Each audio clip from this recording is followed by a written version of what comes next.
utamanya kenapa akhirnya saya harus bekerja sama dengan seorang pemain Syahab di dalam Cinema Pictures adalah karena menurut saya Lumayan ini sampai hari ini adalah satu-satunya regenerasi dari director muda di Indonesia gitu.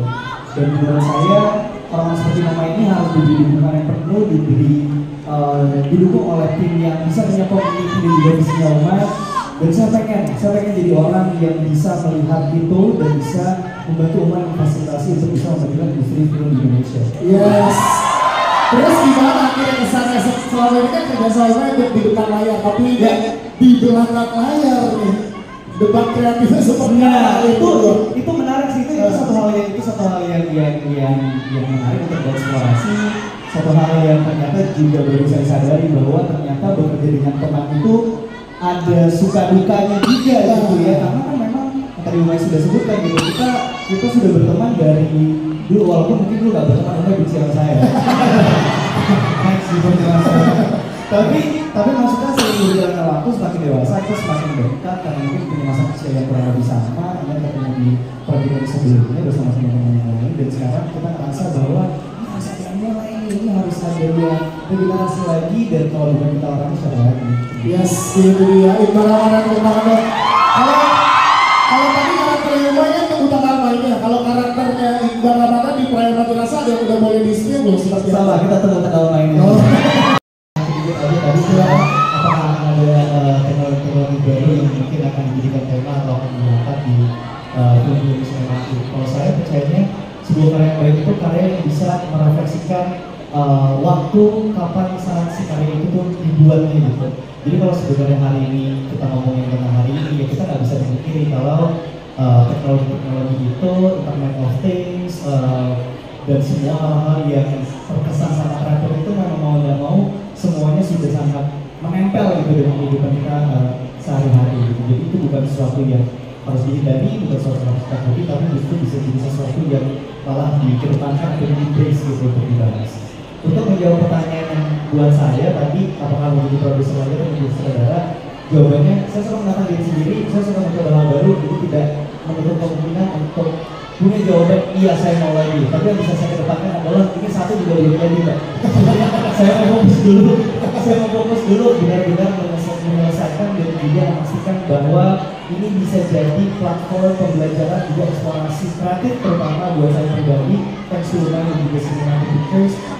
Kalau pengen jadi director apa enggak, lagi-lagi itu dari saya mau menyelesaikan ini dulu. Mungkin one day, maybe yes, maybe not.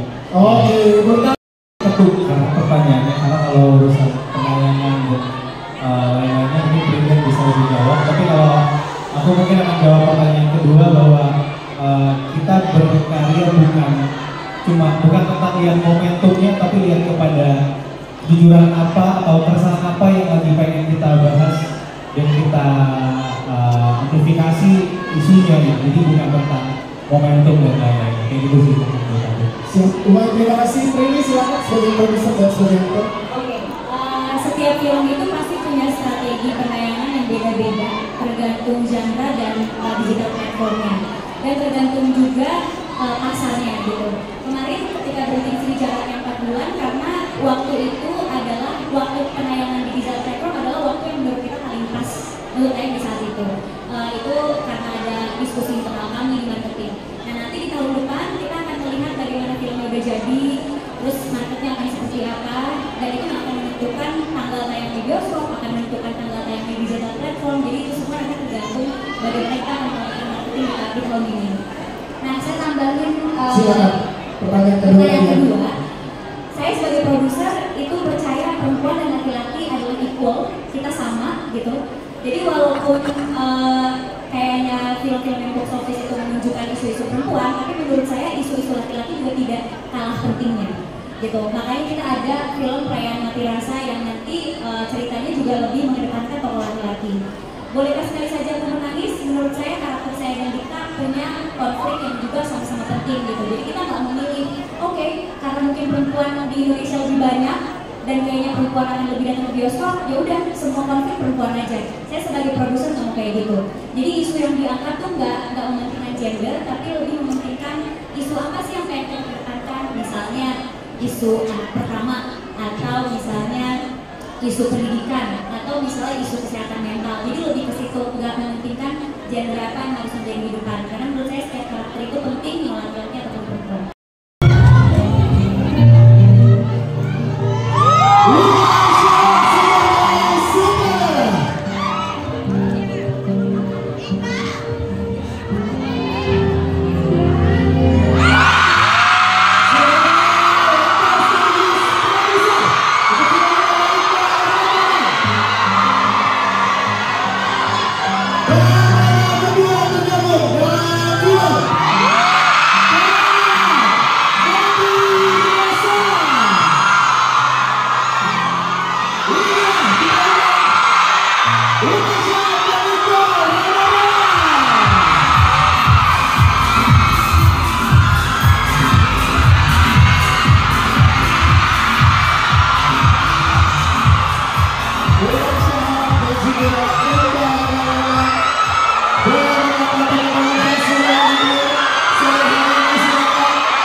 Wow, perayaan Matiasa. Di sini kita boleh berikan tepuk tangan untuk Umay Shahab. Yang akan kita tanya karena Umay di film ini dan untuk pertama kalinya di Berlin Cinematic Pictures Film tidak hanya menjadi sutradara, tapi Umay juga bermain di film ini. Dan sudah tentunya ada Iqbal Ramadan yang tidak hanya bermain di film ini tapi juga menjadi produser video spesial untuk kalian berdua yang memang sebelumnya proses film dan memang berteman di real life dan juga di dalam film bekerja sama. Baik, ini seperti apa akhirnya perayaan Matiasa bisa membuat seorang pemain jadi seorang sutradara tetap bermain juga dan ada Iqbal Ramadan di sebelah sana. Jadi seperti yang gue selalu sampaikan bahwa karir gue musik kan diaturin sama Iqbal ya. Kita nggak bahas itu. Gue selalu dari film terakhir gue juga berharap Iqbal bermain di film gue sampai akhirnya kejadian dia main bersama Angga Yunanda, Ari Irham, Rachel Amanda.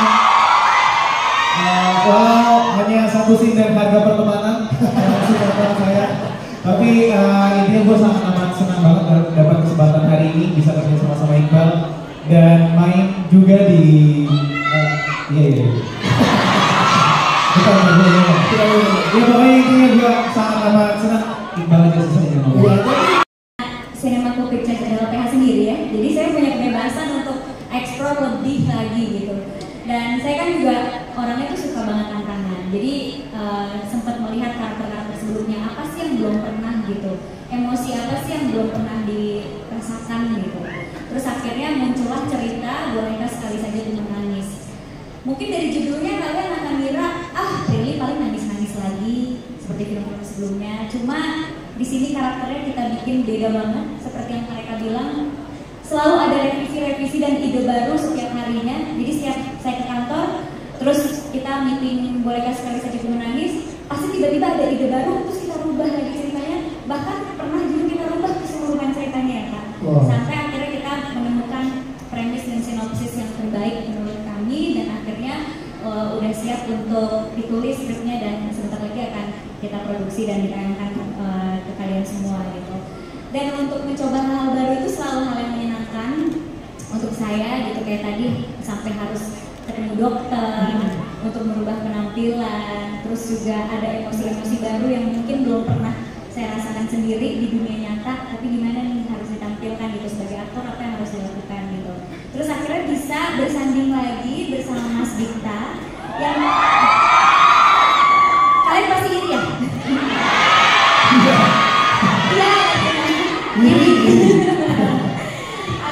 Mungkin apa? Emang boleh sedikit itu boleh lah. Jadi kayak bukan Boneka Sekali Saja Untuk Menangis, tapi bolehkah sedekat ini? Nah kemarin di series sama Mas Dikta itu kan kita komedi ya, lebih lucu karakternya. Nah di sini pengen eksplor sesuatu yang lain, mungkin lebih romantis, mungkin lebih emosional, gitu ya. Kita lihat aja nanti kejutannya. Yang pasti Mas Dita di sini akan acting beda banget. Kalian jangan kita melihat Mas Dita seperti ini di film. Oke, jadi itu satu yang baru juga, bukan cuma buat Breni tapi juga buat Dita ya. Tapi ke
kalau kalian tadi ada Breni sama Dita,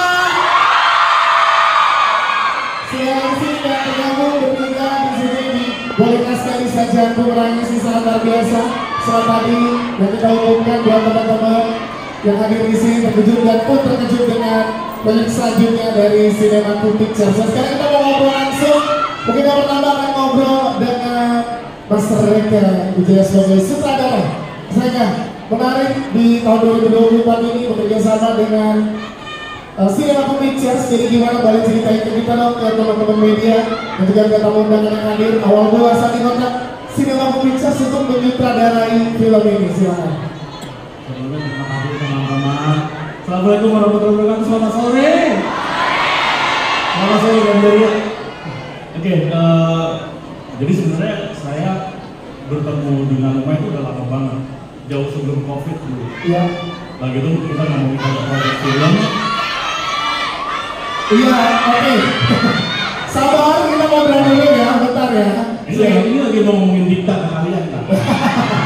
Jadi pada saat itu Uma ketemu sama saya terus ngobrol. Kita mau bikin film ini tentang apa? Tentang Dita dan penontonnya. Oke. Terus akhirnya baru kejadian di 2024 ini. Senang sih bisa bergabung dengan Cinematic, sebuah entitas yang buat saya pribadi entitas kreatif yang konsisten, yang selalu jagain kualitas produknya gitu, dan serius menjaga ini, nggak main-main, nggak bercanda. Jadi memang kita satu visi, kita sama ini dari lama banget. Oke, ini menarik. Jadi Mas Reka, kalau boleh diceritain juga ke teman-teman media dan juga tamu undangan, proses membangun cerita dan karakternya seperti apa sih? Apa benar ini terinspirasi dari sebuah lagu atau gimana, Mas Reka? Silakan. Perkembangan ini mungkin dari lama banget. Ya. Terutama dari sini aja udah revisinya udah banyak banget dari pihak eksekutif produser dan talent sekaligus, itu banyak banget revisinya. Bahkan terakhir itu ada sesuatu yang nanti ini ya, kita sampai datangin dokter buat cast yang akan dari cerita ini. Ya. Baru 2 minggu lalu kalau salah kita datangin dokter khusus untuk merubah penampilannya. Inilah surprise-nya gitu untuk Prilly. Jadi nanti semua fans Prilly harus tahu gimana pengorbanan Prilly di film. Bisa diulis kayaknya nggak aku mau. Tadi seperti yang Inara bilang, ini kayaknya salah satu film horor yang berbeda. Secara karakter juga dikasih tantangan sama Inara dan sama aku untuk secara karakter beda banget sama film-film horor aku sebelumnya. Dan aku juga sama kayak Inara, sebelum ketemu Reni jadi secara cerita aku udah tahu proses kreatifnya, gitu, proses pembuatan ceritanya gitu, dan apa yang melihat journey mereka lalu ditawarkan karena kebetulan juga yang menulis someone spesial buat aku. Oh, yang menulis someone spesial. Yes. Someone special. Caya.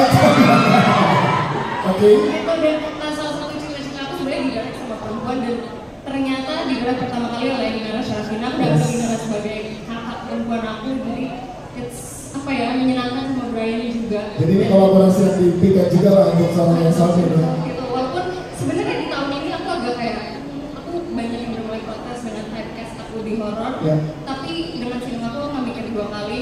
I have to do it. Pembuka tahun langsung di sinemaku. It's honor dan blessing sih bisa ada di sini dan ketemu semuanya di sini. Siapa yang oke. Yes. Dari film Temurun, teman-teman, kolaborasi yang sangat luar biasa. Boleh sekali teman-teman tepuk tangannya untuk teman-teman dari film Temurun. Dengan sutradara Inara yang sangat luar biasa di sini. Halo Inara. Boleh sapa teman-teman yang hadir juga di sini. Jadi ini menarik, kita akan ngobrol terkait film Temurun adalah film horor pertama dari Cinemaku Pictures. Kali ini tentunya menjadi sebuah langkah besar untuk seorang Inara di industri perfilman dengan menyutradarai film panjang. Karena sebelumnya sudah pernah menjadi Astrada, kemudian menjadi production designer di beberapa series dan juga menyutradarai film pendek. Dan apa yang membuat seorang Inara terlibat dan mau terlibat untuk film panjang pertama Inara untuk horor bersama dengan Cinemaku di Temurun ini, silakan. Ya pastinya excited banget ya, karena aku mengikuti prosesnya sinemaku dari awal banget. Kukira Kauma, waktu itu aku lagi jadi Astrada di situ, dan along the way aku terus bekerja sama sinemaku. Aku sering jadi production designer di beberapa series, dan sebenarnya aku udah tahu Fonti nulis Temurun ini dari tahun lalu kayaknya. Itu dia. Mungkin bisa tepuk tangan buat Fonti Suwandi. Ini adalah film pertamanya yang dia tuliskan bersama dengan teman-teman kreatif Cinemaku Pictures juga. Jadi pada saat aku waktu itu masih cerita-cerita sih sebenarnya. Iya, waktu menulis ini itu segala macam, aku excited banget karena aku adalah penikmat film horor. Jadi aku langsung mikir, wah Cinemaku nih mau bikin horor gimana? Dengan tema yang melankolis ya, kayak, nah itu bakal bikin kayak gimana? Iya, tapi kita masih development sih ceritanya. Terus beberapa bulan kemudian aku cukup shock banget sih pas aku ditunjuk sebagai sutradara. Aku kayak, wow, Cinemaku bener-bener apa ya, bener-bener pol-polan mensupport Gen Z, generasi baru di perfilman ini. Ada aku, Fonti, dan jujur di belakang tim Temurun ini banyak banget anak muda, Gen Z dan milenial, tapi juga disupervisi oleh senior-senior yang ada di belakangnya. Nah, along the way setelah berproses, akhirnya kemarin tuh sebenarnya kita udah melakukan ranking untuk merancang visualnya lebih detail bersama production designer, bersama Oki, bersama director juga. Lalu sebenarnya dari kemarin ini kita lagi sibuk warawiri buat reading sama Yaya, Sugayang, dan pemain lainnya juga. Dan kita sebenarnya udah counting days menuju hari syuting. Berarti sebentar lagi syuting ya? Oke. Mohon doanya teman-teman dan support nanti sampai filmnya ya. Amin. Biar makin penasaran nih, Nana, boleh kasih spill sedikit. Temurun nih konsepnya orang seperti apa gitu yang ditanjikan buat teman-teman? Oke. Mungkin kalau mau spill sedikit, Temurun ini menceritakan tentang seseorang yang terpaksa mewarisi hal yang dia tidak inginkan. Cuman kalau kita lihat dari judulnya kan Temurun ya, kita ambil dari kata turun temurun, di mana aku rasa semua orang sih relate ya. Kita harusnya pasti mewarisi sesuatu, entah dari orang tua atau entah dari leluhur kita di atas. Ini di luar hal supranatural ya, bisa jadi let's say mewarisi bakat atau mewarisi hutang atau hal yang negatif atau mewarisi penyakit genetik atau mewarisi bentuk fisik. Jadi Temurun akan bercerita seputar itu sih. Dan Cinemaku Pictures akan tayang di tahun 2024.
Umay dan juga Prini sebagai founders dari Cinemaku Pictures. Saya silakan akan mengajak kalian yang ada di sini, teman-teman media dan tamu undangan semua, untuk langsung berbincang dengan jajaran KES.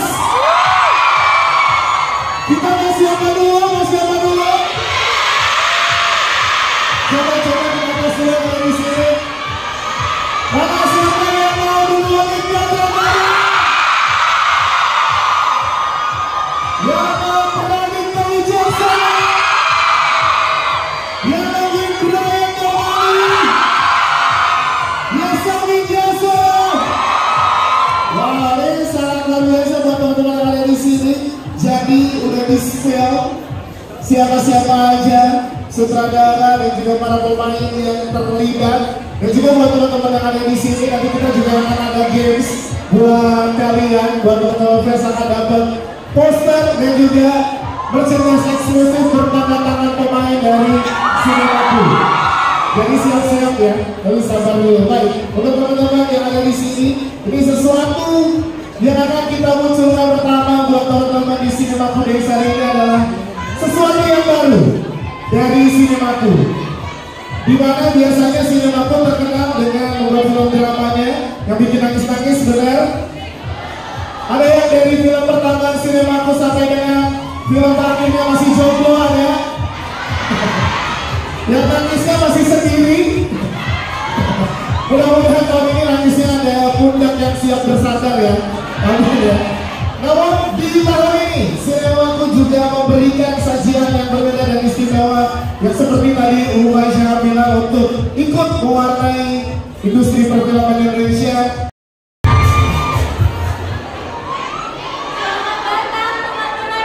Selamat datang. Selamat datang untuk kalian semua yang sudah war tiket dan rekan-rekan kami semua yang kami hormati hari ini. Terima kasih sudah menjadi bagian dari Cinemaku Pictures di Cinemaku Day.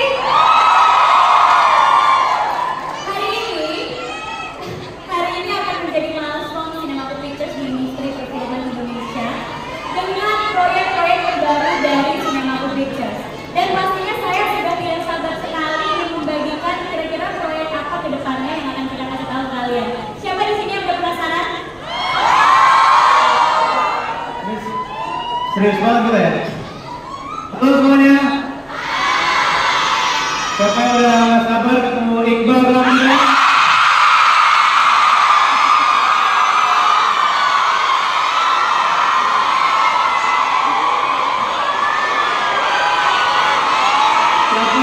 Siapa yang udah gak sabar ketemu Pradipta Wicaksono?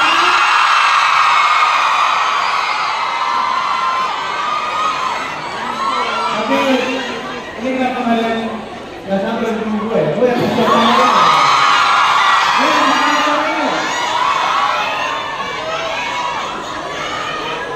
4 tahun yang lalu, Ibu Yani, saya dan Prilly menginisiasikan sebuah rumah produksi bernama Cinemaku Pictures. Mungkin kita hadir pada waktu yang kurang tepat karena kita lahir ketika semua industri sedang shutdown. Pandemi COVID-19 memberhentikan hampir semua industri. Walau sangat berat, tapi kita harus berusaha mencoba dan tetap yakin dengan visi yang kita yakini. Karena kami percaya apapun yang kami usahakan dengan jujur dan dengan hati akan sampai dan bertemu dengan pasarnya sendiri. Makanya coblos saya kan.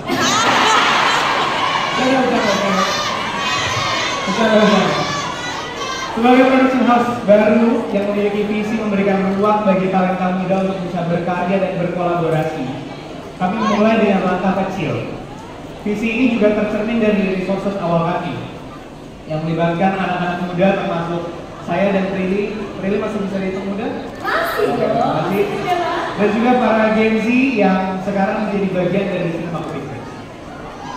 Di tahun 2020 kami memulai produksi film panjang pertama kami. Siapa yang nonton di sini film pikiran awal? Terima kasih banyak karena sebuah film yang akhirnya menjadi sejarah bagi kami production house baru. Film yang mengangkat isu kesehatan mental dengan segala keterbatasannya akhirnya bisa tayang di salah satu festival film bergengsi Jogja Natrek Asian Film Festival.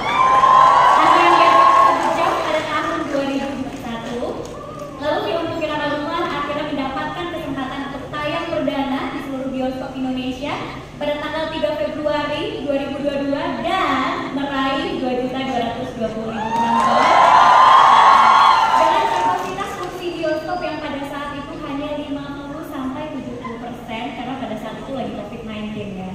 Dan pada kala itu kita juga mendapatkan rekor muri sebagai film dengan penonton terbanyak pada saat pandemi. Itu tidak bisa kita dapatkan tanpa kalian semua, jadi terima kasih. Dan pencapaian Perkirakan Rumah ini pastinya menjadi awal yang sangat manis buat kami semua dan penyemangat untuk kita terus berjalan ke depan. Lalu akhirnya setelah Perkirakan Rumah, Cinemaku Pictures kembali memproduksi film kedua kita. 2019, kalau dihitung umurnya masih 5 tahun. Tapi alhamdulillah sampai dengan hari ini, di titik ini, akhirnya kami akan melangkah lebih jauh lagi dengan proyek-proyek terbaru dari Cinemaku Pictures. Cinemaku Day kami hadirkan sebagai bentuk apresiasi kami kepada semua yang hadir di sini. Tanpa kalian semua, Cinemaku tidak akan sebesar ini. Untuk merayakan arah baru Cinemaku Pictures dan merayakan keragaman semangat baru perfilman Indonesia, inilah apresiasi kami untuk kalian semua. Terima kasih yang sebesar-besarnya saya ucapkan kepada para partner yang telah memberikan kesempatan, kepercayaan, dan juga menyertai perjalanan Cinemaku Pictures hingga hari ini. Terima kasih kepada Legacy, terima kasih kepada View, Mbak Ida, Alicia, terima kasih kepada Video, terima kasih kepada SCTV, RCTI, Netflix, Maxstream, Vision Plus, semua pihak Antena Entertainment yang sudah percaya sama kami, si anak kecil yang ingin terus berlari ke depan. Untuk para fans, suara kalian, ketikan kalian, teriakan kalian, kalian yang ngikutin Prilly sama Umay terus ribut sampai mungkin kalian tahu sebutan untuk Prilly sama Umay kalau di web. Teriakan kalian itu adalah benar-benar membakar semangat kami biar kami terus ada di sini. Dan kalian semua akan menjadi saksi film-film yang akan kami buat di tahun 2024. Halo, nama aku Kaina. Hari ini aku datang ke acara Cinemaku Day tahun 2024. Tadi kebetulan aku datang jam 9 pagi sebelum mallnya belum nyala. Hari ini aku mau banget ketemu sama Umay. Kalau ditanya kenapa, karena aku seneng banget sama karya-karyanya dia. Di umur dia yang masih tergolong muda, ya 22 tahun. Dia juga baru lulus tuh tahun kemarin. Aku lihat dia udah bisa menginspirasi banyak banget anak muda di Indonesia, termasuk aku sendiri. Di perkuliahan itu aku sering banget ngeliat posan-posannya dia, terutama pas dia lagi making film ketika berhenti di sini. Aku sering banget nontonin snapgramnya pas dia masih making film itu. Sebenarnya aku ikutin Umay dari dia masih gemes-gemes kecil sampai sekarang sebenarnya seru banget. Apalagi sekarang dia udah masuk ke dalam dunia perfilman di belakang layar, yaitu Cinemaku. Sama teman-temannya juga, ada Prilly juga, dan teman-teman dan juga keluarganya, terutama mamanya juga, ada Kainara juga.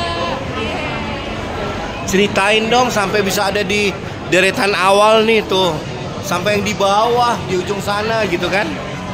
Dari jam berapa tadi? Aku dari stasiun Bojonggede. Tadi aku berangkat sekitar dari rumah sekitar jam 6, terus sampai sini sekitar jam 9-an. Tadi aku berangkat pagi karena kiranya semua orang kalau berangkat pagi, ternyata aku baru sendirian dan mallnya belum nyala tadi. Karena mallnya bukanya jam 10 dan here I am di sini. Aku balik ke depan. Satu kalimat buat Umay apa? Semoga lancar terus dan sukses terus sama karya yang kamu jalanin. Terima kasih. Ya, terima kasih. Mau siapa? Siapa nih? Wow, keren banget. Kamu ketemu sama siapa? Wah, ini semua fansnya Iqbal ya? Mau ketemu dengan Iqbal? Hah? Buktinya apa? Kamu cinta dengan Iqbal? Mana? Wow. Dari kota mana? Wow. Depok dari subuh ya? Naik kereta? Wow, seneng banget ya. Yeay, kamu ketemu sama siapa? Hah? Itu siapa emang? Oh, Iqbal juga. Besok Ancika tanpa Iqbal loh. Masih mau nonton? Gak apa-apa ya? Kan Iqbalnya udah grow up kan? Udah jadi mahasiswa kan? Bener gak? Oke, dadah. Yeay. Pengen ketemu sama siapa? Wow, kalau kamu siapa? Ini siapa cantik? Wow, udah mengular kayak gini ya. Emang ngantrinya dari jam berapa? Oh ya. Mau ketemu sama siapa lagi? Kamu ketemu sama siapa? Ah? Iqbal ya? Wow. Ini sama siapa? Mana teriakannya? Mau kamu ketemu sama siapa kamu? Ini nggak jelas nih, ini siapa ini? Ah, ini penyusup ya? Ini siapa? Kamu mau ketemu sama siapa? Iqbal. Astaga. Kemarin ada Ancika, nggak ada Iqbalnya. Hah? Masih mau nonton Ancika nggak? Tanpa Iqbal? Masih ya? Karena ada si ganteng yang satu kan? Arbani. Ini mau ketemu sama siapa? Halo? Ini antrian beras ya? Sembako. Kamu mau ketemu sama siapa? Iqbal ya? Woi, kalau yang ini security mau ketemu sama siapa nih? Oke.